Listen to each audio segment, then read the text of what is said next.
Hi! Welcome back to L square TCG. ఈరోజు healthy and tasty అయిన పెసర్లతో పప్పుచారు చూద్దాం. ఈ పెసర్లతో చేసాం కాబట్టి వంటికి చాలా చలువ చేస్తుంది. అలాగే ఈజీగా డైజెస్ట్ అవుతుంది. ఇంకా చాలా హెల్దీ కూడా. సో, అలాంటి ఒక చక్కని పప్పుచారు రెసిపీ ఈరోజు చూద్దాము. దీనికి ముందుగా ఏంటంటే ఒక 30 మినిట్స్ బిఫోర్ అట్లీస్ట్ ఒక 20 గ్రాములు చింతపండుని నానబెట్టుకోవాలి. ఇది పుల్లని చింతపండే. సో, నానబెట్టి పక్కన పెట్టుకోవాలి. ఇప్పుడు నేను తలగట్టు గ్లాసు, ఆ చిన్న గ్లాసు తలగట్టు గ్లాస్ తీసుకున్నాను. అది నేను మెజర్ చేస్తే 80 గ్రామ్స్ ఉందిమాట. ఇక్కడ పొట్టు పెసరపప్పు, బద్ద పెసరపప్పు తీసుకున్నాను.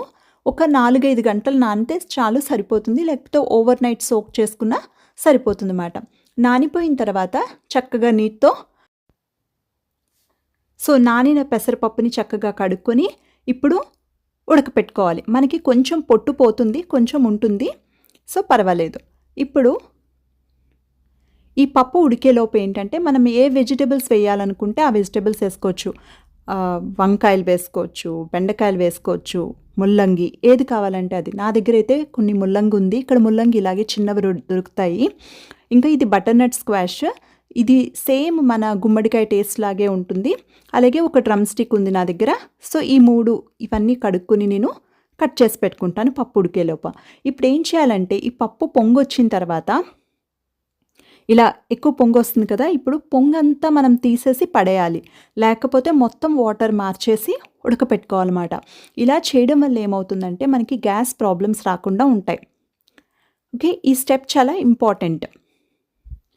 ఇప్పుడు ఈ మొత్తం వాటర్ వంపేసిన తర్వాత మన దగ్గర టైం లేకపోతే కుక్కర్లోకి మార్చేసుకొని కుక్కర్లో ఉడకపెట్టుకోవచ్చు. లేదు అనుకుంటే దాన్ని ఒక పక్క పొయ్యి మీదకి మార్చేసుకొని పక్కన మనం వెజిటబుల్స్ ఉడికించేసుకోవచ్చు. సో దట్ త్వరగా అయిపోతుంది అన్నమాట.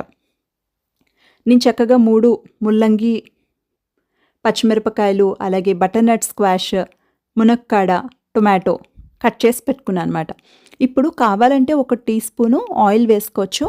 ఇక్కడ ఆయిల్ మ్యాండేటరీ కాదు. మనం డైరెక్ట్గా వాటర్లో కూడా ఈ వెజిటబుల్స్ని కుక్ చేసుకోవచ్చు అన్నమాట. నేను జస్ట్ 1 టీ స్పూన్ వేసాను. ఆనియన్ కావాలంటే ఆనియన్ కూడా వేసుకోవచ్చు. నేనైతే ఆనియన్ వేయటం లేదు.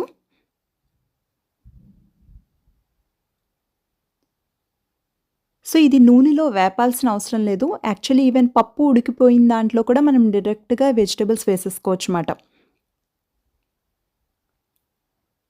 ఓకే, జస్ట్ వెజిటబుల్స్ అన్నీ వేసేసి ఒకసారి కలుపుకొని ఇందులో 1/2 టీ స్పూను కూరకారం పొడి.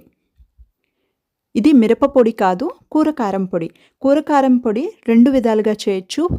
ఎండు మిరపకాయలతో చేయొచ్చు, లేకపోతే డైరెక్ట్గా రెడీమేడ్ ఎండుమిరపకాయల పొడి ఉంటే దాంతో కూడా చేసే రెసిపీ 2 ఎండ్ స్క్రీన్లో ఇవ్వబడుతుంది. ఒకసారి చూడండి.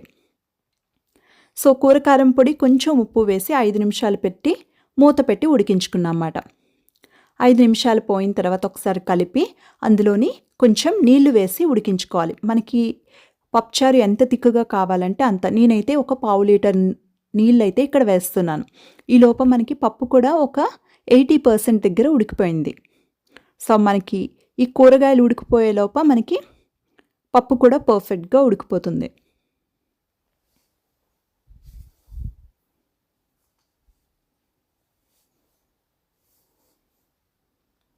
సో, కూరగాయలు ఉడికిపోయాయి. అలాగే మనకి పెసరపప్పు కూడా చక్కగా ఉడికిపోయింది కదా. ఇప్పుడు పెసరపప్పుని యాడ్ చేసేసుకోవడమే.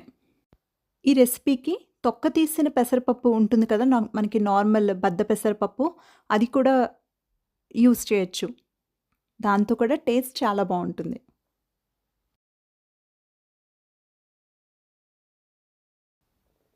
ఇప్పుడు పప్పులో కూడా ఈ వెజిటబుల్స్ చక్కగా ఒక 5 నిమిషాలు ఉడికితే బాగుంటుంది. సో, మూత పెట్టి ఒక 5 నిమిషాలు ఉడికించుకుందాం. 5 నిమిషాలు పోయిన తర్వాత తీసి మనం నానబెట్టి పక్కన పెట్టుకున్న చింతపండు ఉంది కదా, 20 గ్రాముల చింతపండు. మీకు పులుపుకు తగినట్టుగా యాడ్ చేసుకోండి. నేనైతే 20 గ్రామ్స్ వేసాను. చక్కగా పులుపు తీసుకొని ఒక 250 ml దగ్గర వాటర్, చింతపండు నీళ్లు కూడా వేసుకొని, అలాగే పప్పుచారుకి తగినంత ఉప్పు కూడా వేసుకొని కలుపుకొని మరగనివ్వాలి ఒక 10 నిమిషాలు. మనకి ఆ పచ్చి పులుపు వాసన పోవాలి మాట, అంతవరకు మరిగించుకోవాలి. ఈ లోప మనం చక్కగా తాలింపు వేసుకోవాలి. ఇదే లాస్ట్ స్టెప్ మాట. ఇప్పుడు ఆయిల్ వేసుకొని ఆయిల్ కాగిన తర్వాత ఆవాలు, కొంచెం మెంతులు, జీలకర్ర, మినప్పప్పు వేసి కొంచెం వేగిన తర్వాత ఇందులో ఒక ఎండుమిరపకాయ, కొన్ని కరివేపాకు రెబ్బలు, అలాగే కొంచెం ఇంగువ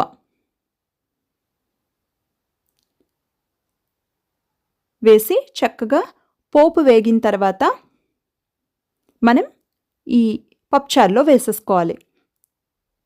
మనకి పులుపు వేసిన తర్వాత మినిమం ఒక 10 నిమిషాలైనా పప్పుచారు మరగాలి. పులుపు వేసిన తర్వాత ఎందుకంటే మనకి ఆ పచ్చి పులుపు వాసన పోవాలి మాట. ఇప్పుడు పోపు వేసుకున్న తర్వాత ఒక 2 నుంచి 5 నిమిషాలు మనం మరిగించుకోవాలి.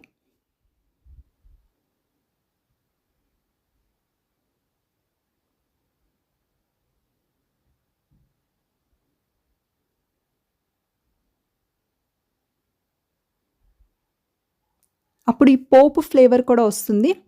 వద్దు అంటే తాలింపు వేసుకున్న తర్వాత మనం స్టవ్ ఆఫ్ చేసేసుకోవచ్చు. ఎలా అయినా మీ ఇష్టమే. అంతే, ఒక 2 నుంచి 5 నిమిషాలు మరిగిన తర్వాత మనం స్టవ్ ఆఫ్ చేసేసుకోవచ్చు. చాలా టేస్టీ అలాగే హెల్తీ అయినా ఈజీగా డైజెస్ట్ అయిపోతుంది. అలాగే చాలా చలువ చేసే పెసర్లతో పప్పుచారు రెడీ. ఈ రెసిపీ కానీ నచ్చితే లైక్ చేయండి, అలాగే ఒక 10 మందితో షేర్ చేయండి. Thank you so much for watching.